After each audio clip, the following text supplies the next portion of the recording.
खाने के लिए इसको कोई दिक्कत नहीं है, कुछ भी आप खिला सकते हैं। सब पक्षी है, कुछ भी इसको दे दीजिएगा ये खा लेगा, अपना पेट फ्री रेंज में रखे हुए हैं और ग्रीन फीड देते हैं आप, भूसी वगैरह देते हैं, तो उससे कितना फीड कॉस्ट में बॉयलर में और देसी में आपको क्या लगा? आपने बताया कि बॉयलर का यहाँ पे मार्केट है और देसी का नहीं है, तो देसी करने का क्या रहा आपको? आप बॉयलर देसी क्यों हम नहीं? इसलिए हम किए कि देसी में जो है इसका उतना बद बीमारी है नहीं, जितना बॉयलर में इसमें बीमारी है उतना है नहीं। अच्छा। तो पहला पॉइंट तो ये है, अच्छा। जो नए किसान जो है वो भी कर सकते हैं, इसमें ज़्यादा देख रेख करने का आवश्यकता नहीं है। अच्छा। और दूसरा सबसे बड़का टर्निंग पॉइंट ये है, इसको आप समय के अनुसार आप इसको होल्ड भी कर सकते हैं। बॉयलर को होल्ड नहीं कर सकते, जब आपका माल तैयार हो गया तो उसको जो भी रेट आपको मार्केट में मिलेगा उस रेट में सेल करना होगा।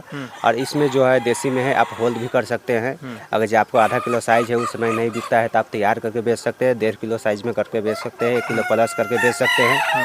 उसके बाद भी अगर जो आपको नहीं बिकता है तो आप अंडे पर्पज से भी रख सकते हैं, अंडे इससे निकाल के बेच सकते हैं। तो इसमें बहुत सारा ऑप्शन भी है, जैसे आपको समय के हिसाब से, जैसे आपको अगर जो मार्केट में पकड़ आता है उस हिसाब से भी बेच सकते हैं। इसको फ्री रेंज भी पालन कर सकते हैं, जिससे आपका दाना का भी कॉस्ट कमेगा और ज़्यादा इसमें देख रेख की आवश्यकता नहीं है। इसीलिए हम सोचे हैं कुछ नया करने का। सभी तो बॉयलर का रखा है, हमारा कुछ सोच था कि हम कुछ नया करके देखते हैं, इसीलिए हम इसको देसी को चॉइस किए हैं। अच्छा, ये बताइए कि जैसे कि आपने बताया बॉयलर के बारे में, तो बॉयलर आपने ऑफ कैमरा में आपने मुझे बताया कि मैंने बॉयलर का भी फार्म किया हुआ था, तो बॉयलर भी आपने किया है और देसी भी। बॉयलर में और देसी में आपको क्या लगा?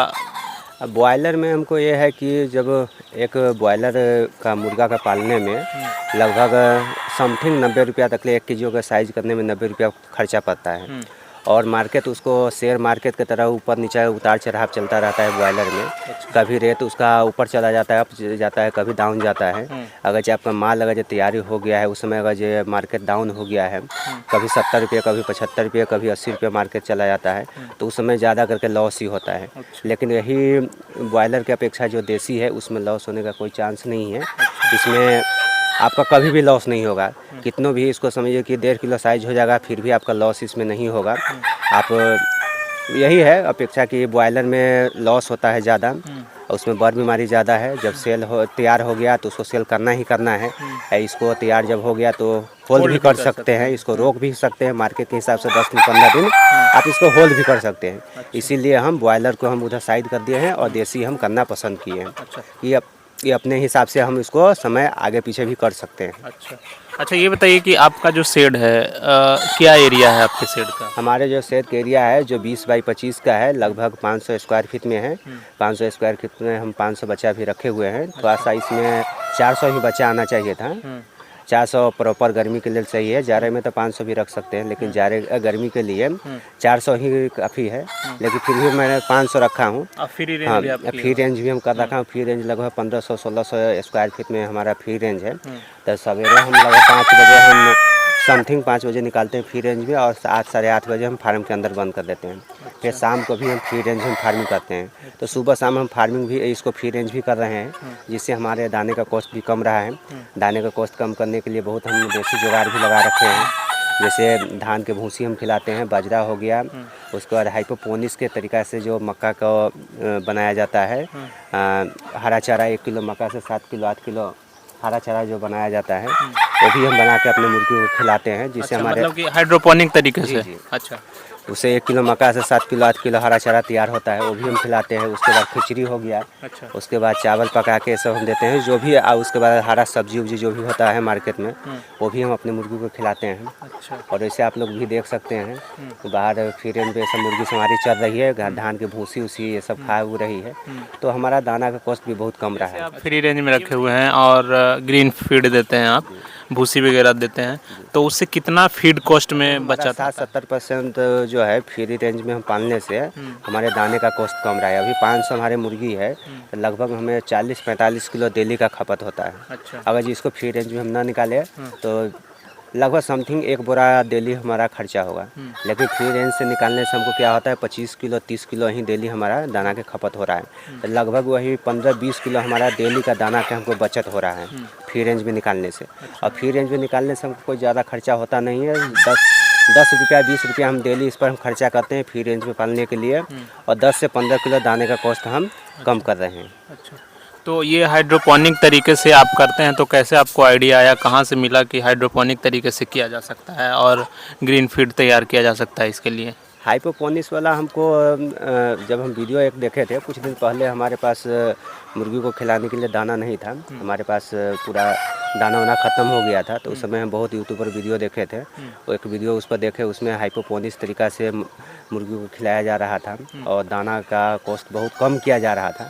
तो हमको भी आइडिया आया कि क्या ये हम भी कर सकते हैं ऐसे।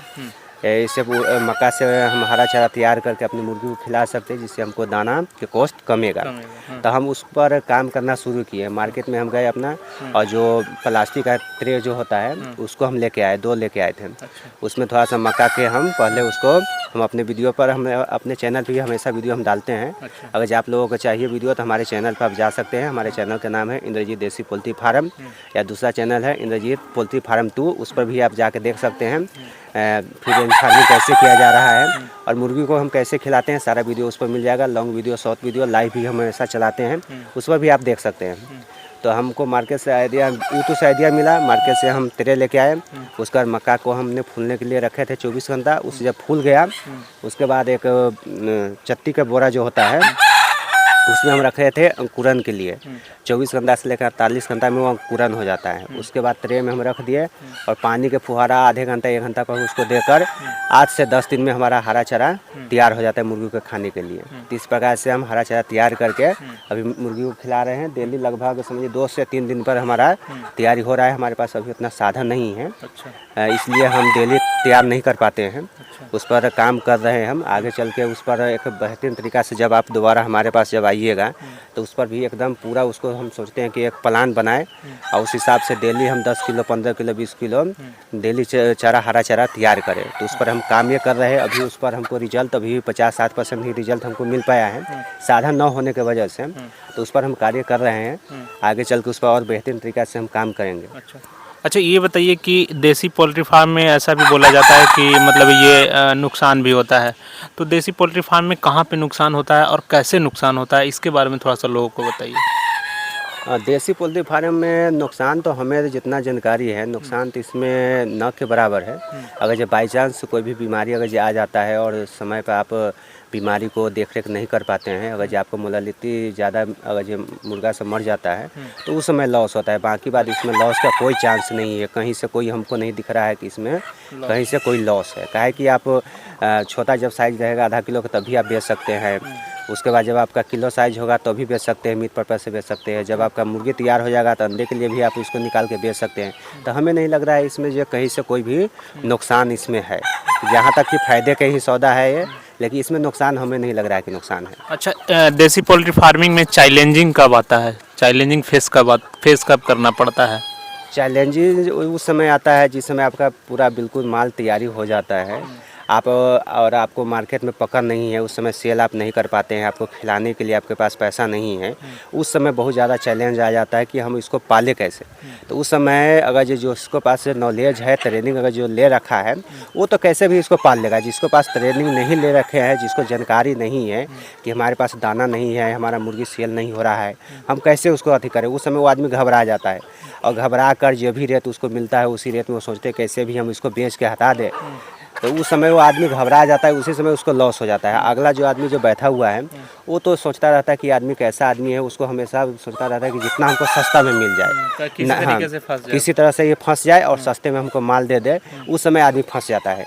तो उस समय घबराना नहीं है। आप पहले अगर जो आपको मुर्गा फार्म में या पोल्ट्री फार्म करना चाहते हैं तो पहले इसके बारे में जानकारी ले लीजिए, पूरी तरह से जानकारी ले लीजिए। जानकारी लेने के बाद ही आप काम कीजिएगा तो आपको ना सेल होगा। इसमें थोड़ा सा सेलिंग में चैलेंजिंग है, लेकिन फिर भी परेशानी घबराने का बात नहीं है। आपके पास ऑप्शन कितना सारा ऑप्शन है। आप छोटा सा चूजा भी बेच सकते हैं, उसके बाद आप तैयार करके भी बेच सकते हैं, उससे अंडा भी निकाल कर बेच सकते हैं। अगर आपके पास पैसा है तो अंडे से आप हैचरी लगाकर चूजा निकाल कर वो भी मार्केट में सप्लाई कर सकते हैं। इसमें बहुत सारा ऑप्शन है, बस आपको जानकारी होना चाहिए, आपको पास पूंजी होना चाहिए।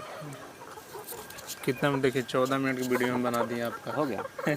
और भी हम बहुत सवाल है मेरे पास। तो दोस्तों आज का वीडियो बनाने का मकसद यही था। फिर से बोलिए। दोस्तों आप आज हमको देख के उसमें बोलिए। हाँ। ये वीडियो बनाने का मेरा मेन मकसद यही था कि आप लोगों को हमेशा सवाल रहता है, जो भी हमारे चैनल के माध्यम से देख रहे हैं उन लोगों के मन में रुकिए, फिर से बोलिए, इसको पकड़िए आप, और आप बोलिए वहाँ पे, कैमरा देख के बोलिए। जो भी किसान भाई है उन सबों को मन में एक ही सवाल रहता है कि अगर जो हम पोल्ट्री फार्म कर रखे हैं, मुर्गी तो हम पाल लेंगे लेकिन हम सेल कहाँ करेंगे। तो उन लोगों को मैं कहना ये चाहता हूँ कि आप जब से चूज़ा रखते हैं, अगर जो आपके पास पहले से जानकारी नहीं है, मार्केट के बारे में उतना अनुभव नहीं है, तो आप चूज़ा रखिए और उसी समय से आपको मार्केट में घूमना है। मार्केट में थोड़ा सा घूमिए, जो भी आपका नज़दीकी कटिंग शॉप है, कटिंग पॉइंट है, जैसे मार्केट हो गया, बाज़ार हो गया, या आपके टाउन में शहर में अगर जो भी कटिंग पॉइंट है वहाँ पर आप जाइए, उनसे बात कीजिए। 10 के पास जाइएगा तो कम से कम 2 4 5 ज़रूर आपको एग्री होगा आपको मुर्गी ख़रीदने के लिए। तो उन सबसे बात कीजिए और जब आपका माल तैयार होगा, जब तक आपका मार्केटिंग भी कुछ पकड़ हो जाएगा, उस हिसाब से आप सेल कर सकते हैं। फेरी वाला के भी दे सकते हैं, कटिंग पॉइंट पे भी दे सकते हैं, अंडे पर्पज़ से भी निकाल के आप सेलिंग कर सकते हैं। तो इसमें थोड़ा सा आपको घूमना पड़ेगा, थोड़ा सा आपको हराने होगा, मार्केट कुछ पकड़ना पड़ेगा। तो आप चूज़ा रख के भी मार्केट पकड़ सकते हैं। बहुत ऐसे सब हमारे किसान भाई हैं, उन लोगों के मन में सवाल रहता है, हम तो पाल लेंगे लेकिन हम बेचेंगे कहाँ। तो इसको बेचने के लिए भी साधन है, थोड़ा सा आप घूमिएगा, मार्केट कीजिएगा, तो कहीं ना कहीं ज़रूर लिंक लाइन बैठ जाता है। इसका मार्केटिंग है लेकिन घूमना पड़ेगा आपको, थोड़ा सा मार्केट आपको देखना पड़ेगा। और आपके पास अगर जेम बहुत ऐसे किसान भाई जो बोलते हैं कि हमारा माल तैयारी हो गया, नहीं बिक्री हो रहा है, तो हम क्या खिलाएंगे। तो खिलाने के लिए इसको कोई दिक्कत नहीं है, कुछ भी आप खिला सकते हैं। सब पक्षी है, कुछ भी इसको दे दीजिएगा, ये खा लेगा, अपना पेट भर सकता है। आपके पास थोड़ा सा अगर जो जगह है फ्री रेंज, तो उसमें भी छोड़िए, फ्री रेंज में चारों का से जाल लगा कर, जैसे हम जाल लगा के इसको फ्री रेंज में फार्मिंग कर रहे हैं, वैसे भी आप कर सकते हैं। दाने का कॉस्ट आप 60% 70% तक ले भी आप कम कर सकते हैं।